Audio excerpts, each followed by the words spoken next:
Mr. Catherine Bleich is an activist from Austin, Texas. He's a maker of YouTube videos, works with Texans for Accountable Government, and more importantly, someone who, as an activist, I really, truly look up to for pushing the envelope and living by his values. And there was a speech he gave last time I think we met in person. No, we've met since then. But when I last heard him speak was in Odessa, Texas. And it was really an important speech for me to hear the Constitution put in proper context, as he put it, tipping sacred cows. And when people say, this is so important now, when we hear people talking about gun rights, talking about the Second Amendment. The Second Amendment does not give you the right to own a gun. Your right to self-defense is an inherent right in being a human being, whether it's God-given or in your nature. And John Bush, in that speech, and it's on my YouTube channel, I hope people go back and look at it, because I was so proud to be there to capture that and get that on YouTube. But in his activism as well, in what he does in Texas, in the way that he puts himself on the line, standing up to officers, standing up to the statists, doing what he does, and working as an agorist to defeat the state with LoneStar Libertopia out of Texas, and creating a more agorist-free society, but also being such a great father. I really have a great deal of admiration for John Bush. So with that brief introduction, welcome to the show, John. He's the illegitimate love child of President Bush from some strange relationship in Texas. John, thanks so much for joining us. Do you want to say anything while you're on the show tonight? Well, yeah, thanks for having me. The work you're doing, everything here on the program. Now, one of your most recent videos is you stepping out of a free speech zone and continuing to speak. Tell us that story. Give us the background. How did that come about, and why is that such an important video now?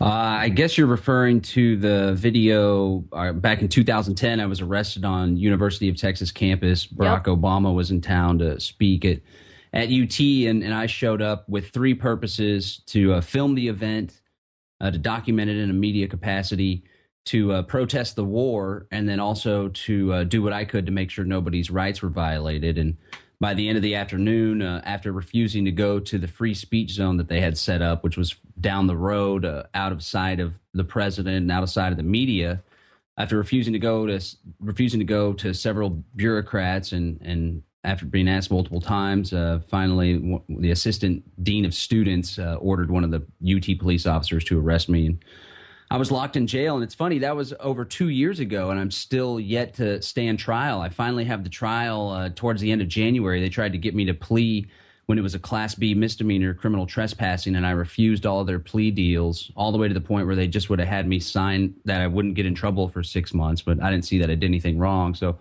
they dropped it all the way to a Class C, and I'm still dealing with that. But I think it was a valuable lesson. Whenever you're not, you know that you're doing the right thing. Sometimes it's important to take a stand, even if it means a night in jail. So for those of our listeners who aren't familiar with Texas, tell us about the LoneStar Libertopia project. Well, sure. Just recently, we launched LoneStar Libertopia, which is essentially a grassroots movement to encourage people to move to the Central Texas area. That's Austin and Travis County and the surrounding cities and towns and counties. And it's similar to the Free State Project. But for people who realize that weather in New Hampshire totally fucking sucks. Yeah, we have the weather, and I think what we have more important over the FSP, not that it's a competition or anything. Sure. Hey, no. This is a market-based competition, is it not?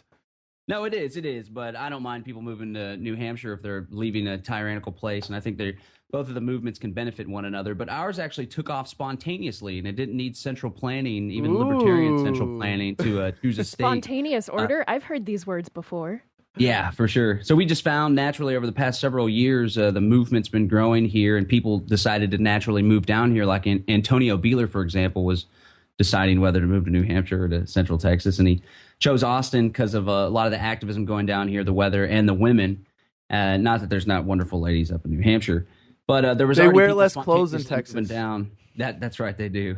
So we just gave that momentum a name. It's called LoneStar Libertopia. The website's LoneStarLibertopia.com, and there's a lot of really cool things happening, a lot of great networks and alternative institutions that are springing up, and a pretty strong political movement as well. Wait, you have a website? Sounds like central planning to me. Yeah, and it was financed by your tax dollars. It's not totally underground. That's cool. No, there's a lot of good work. What I think is actually a distinct advantage of the libertarian activism in Texas versus New Hampshire is that it's much more agorist based. Not that people in New Hampshire aren't agorists and don't get that, but it seems that the idea of a free state project, first of all, is that not an inherent contradiction? Yeah, I mean, their mission is something like create where the government's maximum role is the protection of life, liberty, and property, and sure, that would be better than the status quo, but it wouldn't be a genuinely free society per se. Well, if it's a state, it's certainly not a free society. But they were talking, they've actually seen, I think, from my experience, just going to Free State Project events over the last few years, just like there has been in the rest of the country, there has been a significant shift in the Free State Project from minarchism to anarchism or voluntarism and to agorism. But especially in Texas, when you're not trying to create a free state, you're trying to create a freer zone, or a zone where people are capable of living free with other people who are like-minded. You're not up against the state. You're working under the radar. You're creating these agorist relationships and business organizations. Tell us about, for example, LoneStar Mutual Aid Response Team, the kind of mutual aid that's going on there, and other. Describe, if you would, the whole culture of agorism. I hope I'm not overselling this. No, you're underselling it. There you go. No, yeah, that's one of the cool things. One of the criticisms people say about LoneStar Libertopia is they say, well, the state legislature in Texas is totally controlled by special interests, which it is in large part because of the major cities. But we're trying to circumvent that. We're not going to wait for the legislature to pass a law saying that we can all be free all of a sudden. We're going to create alternative institutions that are based on mutually beneficial voluntary associations in the hopes that not only will our lives be better because we're not participating in that which we find immoral, but more importantly, we'll be able to create a competing system that the masses will soon find favor with, because it'll be more prosperous because it's based on market principles. It's based on peaceful interaction. It's not based on coercion and benefiting special interests. And some of the ways that that's manifested itself is we have the Black and Yellow Pages, blackandyellowpages.biz, and it's a business directory of those businesses, whether they're actual physical brick and mortar or they're agorist, unlicensed, those people that are willing to accept silver and or barter. And we're going to add a Bitcoin on there pretty soon. But there's a lot of people that are doing their own thing, that are doing mechanic work, for example, under the table. There's even a veterinarian. There's also farmers markets that are helping as well. We had the LoneStar Smart mutual aid response team going for a while. It was going to be a subscription service whereby people paid in every month, and we gave them daily checkups if they wanted, and they always had someone that could bail them out of jail and have all their information and keep it safe. However, that kind of just morphed into more of a genuine mutual aid network that's kind of latched alongside of the Peaceful Streets Project movement as well. Well, hold on now. You got to back up and explain some of these terms. Like, what is mutual aid? What were you trying to create a company that was competing with the police force there, and what are the challenges when you're trying to do things like this? Mm-hmm. Well, yeah, I think if we are to take it to the next level, it is necessary for us to, rather than continue to compete within the political system or even within cycles of revolution that just go revolving round and round, never moving or advancing the ball forward. It's important that we begin to explore and begin to implement the philosophy of liberty in the form of agorism and the means of agorism. And that means starting our own businesses and institutions to compete with those services that are provided by the state, whether it's the provision of health care, or the provision of defense or security or justice through arbitration agencies. And inspired by Jim Davidson, we started LoneStar Smart. And again, essentially, it was just a service where people would pay a fee. It was intended to be a capitalist venture to make a profit. However, we found that it quickly was going to be taking more time than we were able to give. And still to this day, if somebody wants to pick up the business plan and run with it, that would be great. But there's a lot of risks involved with stuff like that. Mainly, we just didn't have the time to do it.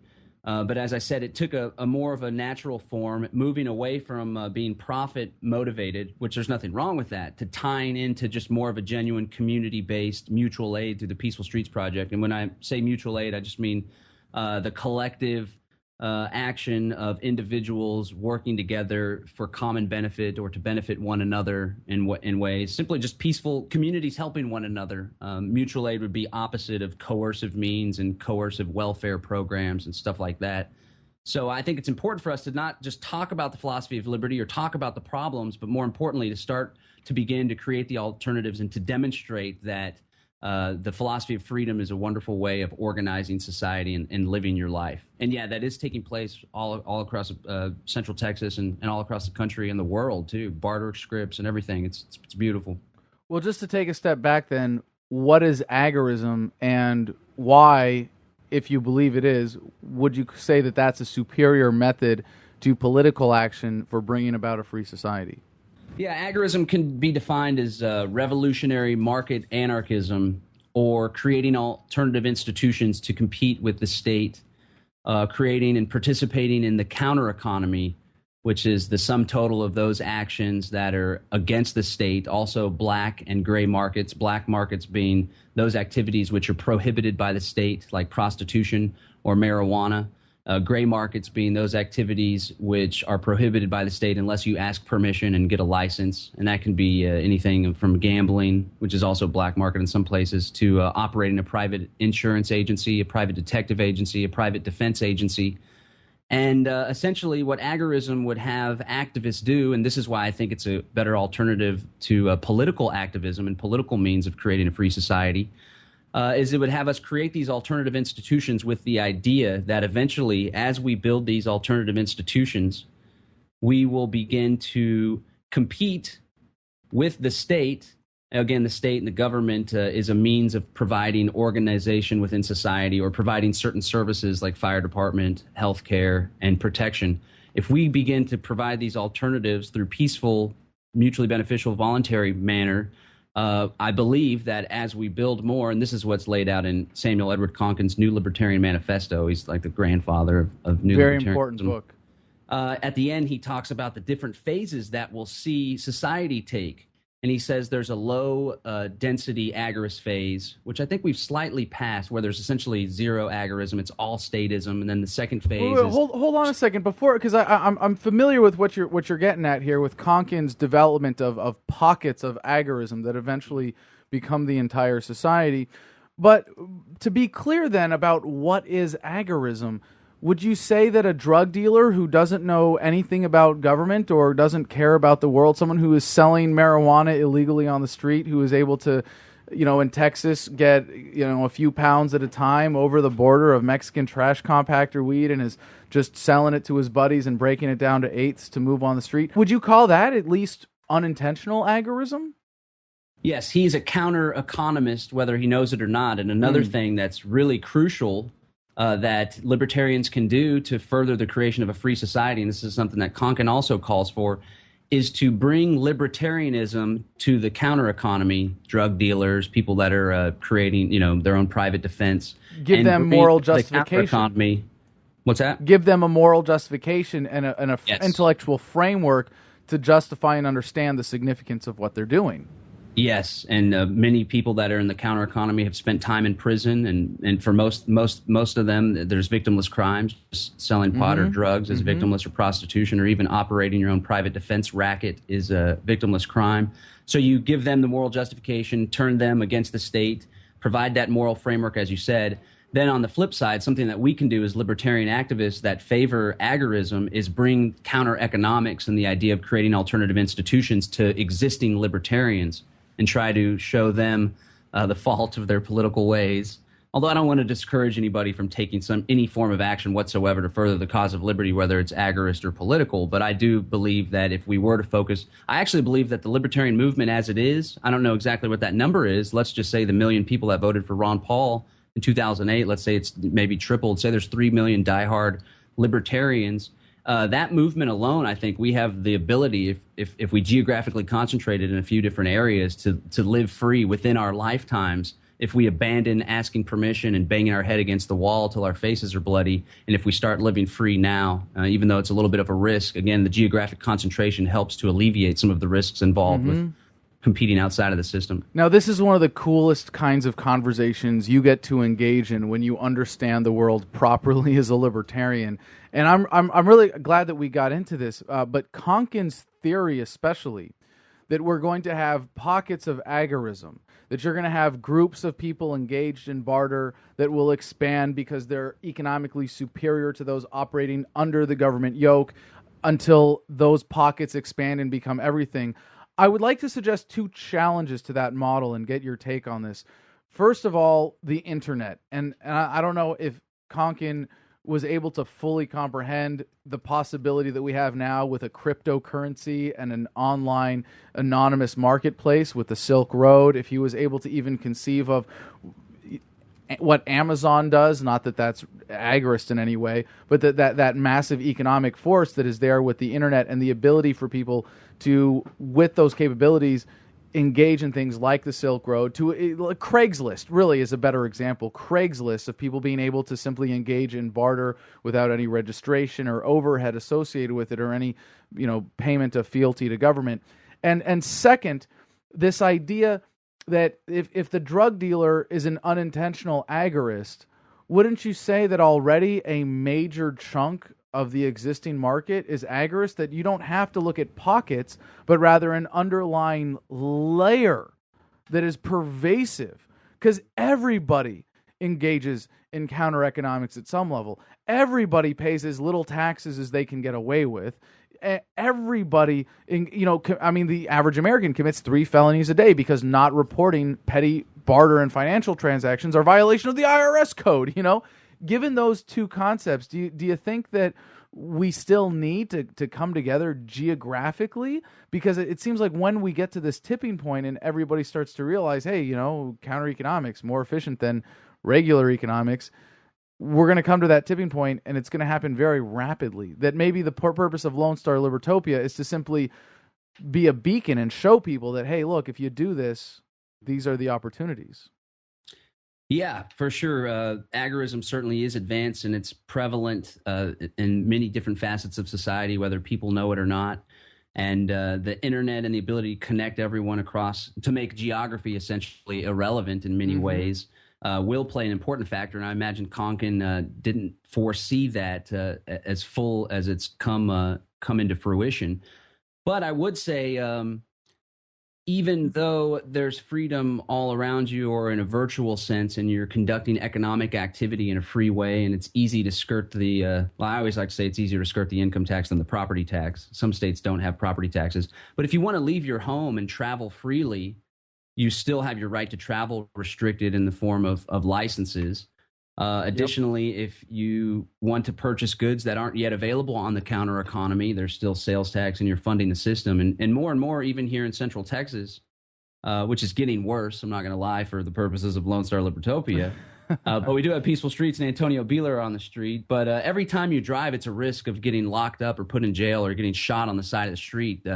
I'm not, in a low-income neighborhood, and I don't have black skin, so that risk is lower. Yep. It happens all the time. So I think the security that comes in the idea of strength in numbers, if you are to live some sort of peaceful life, that's also a free life, because there's this guy that was a mentor of mine. His name was Chuck Young, and he said that peace plus freedom is liberty, meaning you can be free, but if you're not at peace because you're always afraid that the man's going to come and arrest you for exchanging in some sort of illegal activity, then you're not really in a state of liberty. But if you can be free and also be at peace, knowing that you're secure in your freedom, then I believe that's a way that we can have genuine liberty. And I think the only way that we can do that is through strength in numbers and to geographically concentrate. So if you do want to live your life in a free way, which for me means driving without license or registration, and we managed to do it for 3 years on Catherine's car because we refused to pay the property tax. It was registered in Missouri.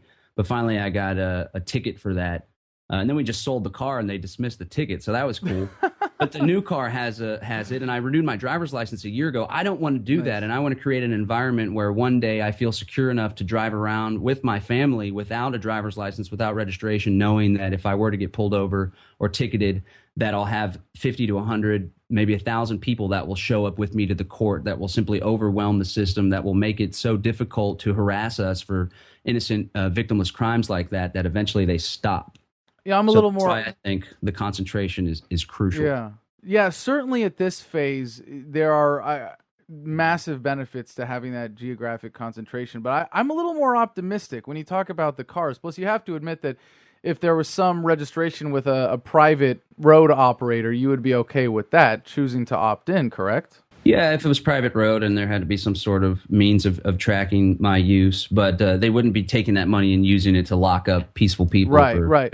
And now I'm of the opinion, looking forward in the midterm future, even just 10 to 20 years, that these problems will actually be solved by technology more than by activism or government, which is in and of itself a counter-economic or agorist solution to render government obsolete. If roads are obsolete because everybody has drone taxis instead of cars, then we simply get to go around a lot of these problems. Do you see that happening? Yeah, I see it happening all over the place, and Bitcoin is the perfect example of that, and I think it's really revolutionary what's taking place, and it's exciting to be alive at this point. They do have the the conspiratorial side of me is always cautious, and part of the reason why I'm so committed in my activism is because doing all the conspiracy research for the past decade, especially the first half of the decade, I've come to believe that there are a small group of people, very powerful people, that are trying to use government to further their own ends. And one of their goals is to create an environment where there are no more revolutions, where they exist in perpetuity, their bloodline at the top of the pyramid, controlling everything below.